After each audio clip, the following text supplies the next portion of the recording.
Greetings, Niji. It is I again. In this video, I'm going to be talking to you about the significance of music and why I believe it's so important.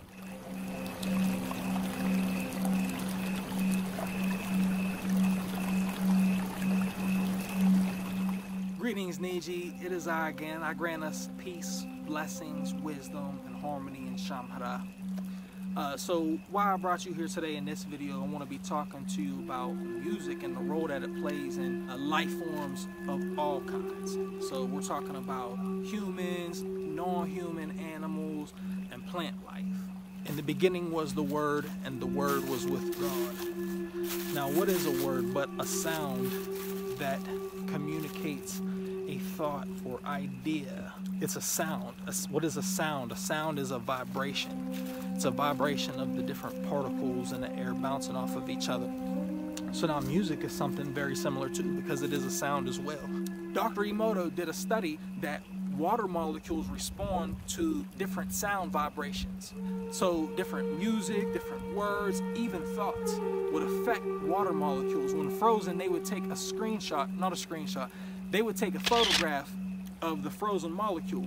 And when you would have beautiful harmonic music playing next to these water molecules, what would happen? It would produce a more aesthetically pleasing crystal versus something that would play that was more brash, something harsh to the ear, something that sounds violent.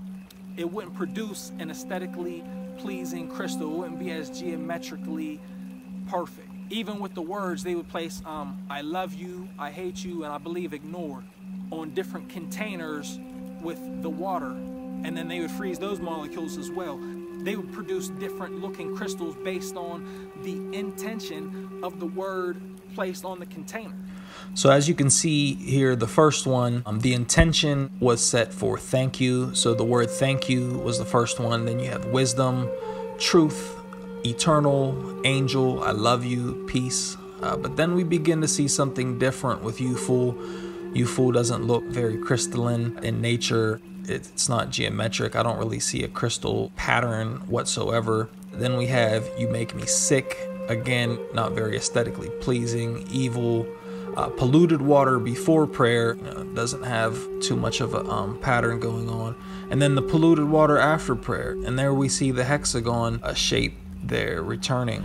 And then we have Mozart's Symphony, imagined by John Lennon, word love. I believe this is water from the Fujiwara Dam before prayer. We see the Fujiwara Dam water after prayer right underneath it, again with the hexagon shape, the hexagonal shape. Next to that, I will kill you, not aesthetic at all, looks diseased. Thank you, very beautiful, and peace. Now this one I found very interesting. Many YouTubers have tried this experiment on their channel. It's the rice experiment. They place rice and water in two containers, one that says I love you and one that says I hate you. And they let it sit there for a month, and every day they'll say the phrase to the jar.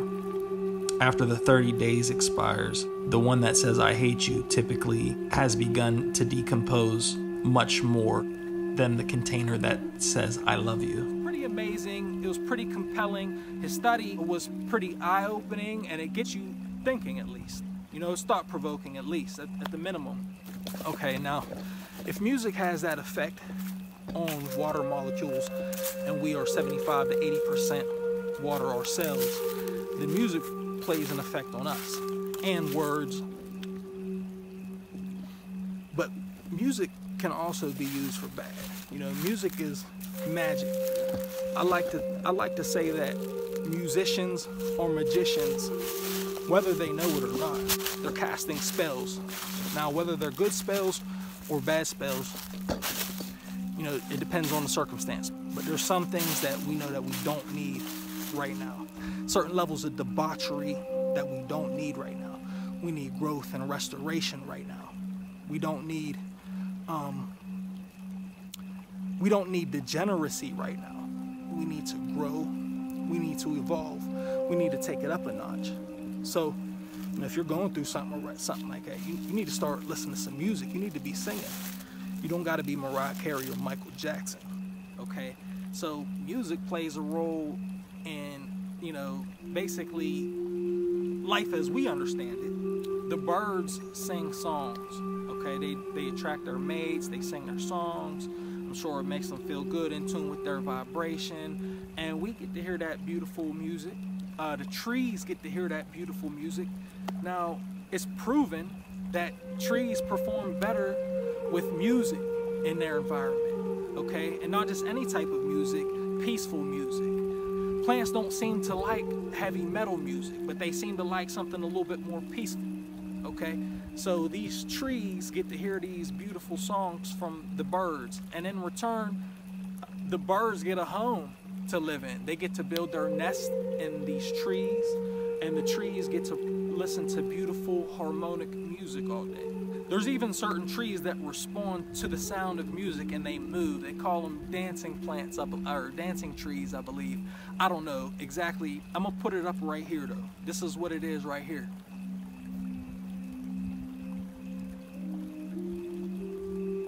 Plants are intelligent too, and they do respond to music and sounds. They respond to intentions as well. It's been proven that plants can almost read your mind because the frequencies that you put off, we're like radios and we broadcast certain frequencies. Well, plants are very well in tune with that. The trees especially, and I notice for certain, the trees are some of the wisest plants. In the plant kingdom, the trees are some of the wisest beings in the plant kingdom. Plants are far more intelligent than the commoner is aware of. Today's science indicates that both plants and fungi behave much more like animals than we realized, just in ways not easily perceivable with our human sensory input. Is it possible that those wise trees aren't only listening to the song of the birds, but they're singing their own part of the symphony alongside them? And the rest of the forest as well, for that matter. Fanciful thinking, you might say. Well, we now could possibly be getting a closer glimpse into our plant life's consciousness. What if you could hear plants make music? Well, thanks to a group of very innovative individuals, they created an instrument able to perceive the electromagnetic variations from the surface of plant leaves to the root system and translate it through a MIDI interface into sound.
And just to note, each plant has a unique song, and it even changes when it comes in contact with human beings somehow.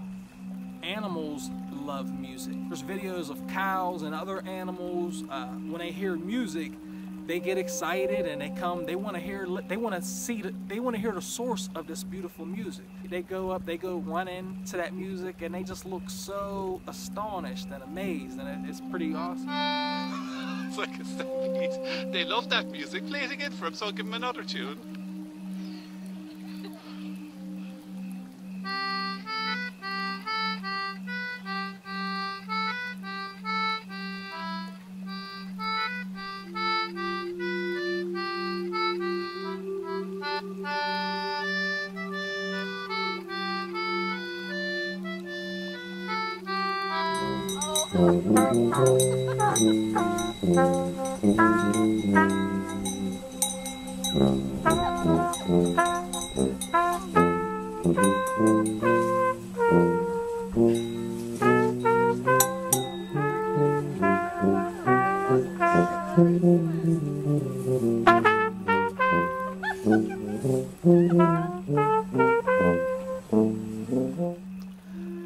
And us human beings, it's been proven that music can reduce anxiety greatly. According to various meta-analysis studies, there's a direct correlation between music and the reduction in anxiety and depression. And not to mention that music runs through your blood. I mean, throughout human history, throughout all cultures, no matter where you're from, music has always been a part of every culture. Every indigenous peoples around the world, they all have music, they all sing, they all dance. It's a common human experience. Something we all seem to have in common. I know this from experience, that music helps with anxiety. You know, if you're not feeling right, you're feeling stressed out in life, you know, you're angry all the time, put in some earbuds and listen to some music.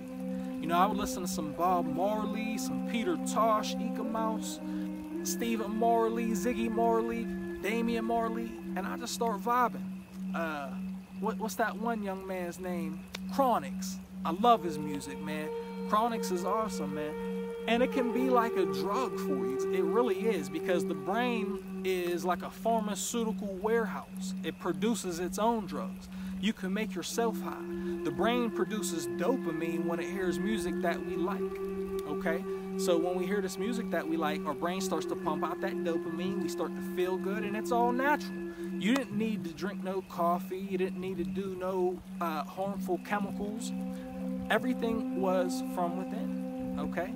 So music is a tool that we can use. Sing a song that you love when you wake up. Start to be more vocal. Use your lungs, use your throat, okay? And use it for positivity.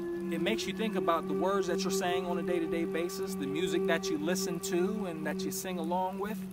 It does have an impact on your life. So, you know, if you're not feeling the greatest and it's hard for you to feel motivated, motivation, you can use music to help motivate you. Play some good music that you love and play it. And don't care what nobody says, sing along, do whatever you got to do, because that's going to help motivate you. It's going to get you in that zone to focus on that mission. That's what I keep talking about. You got to have that mission and focus on that. And don't focus on anything else, and let that music help you get in that vibration that you need. And I love you, Niji. I'm going to get at you later, though, okay? I love you. Thank you so much, Niji. As always, I'm feeling blessed. You know, if you know a Niji that needs to hear the message in this video, make sure that you share it with them. And for more content on Shamhara Network TV, make sure that you just press the subscribe button and ring that notification bell as well.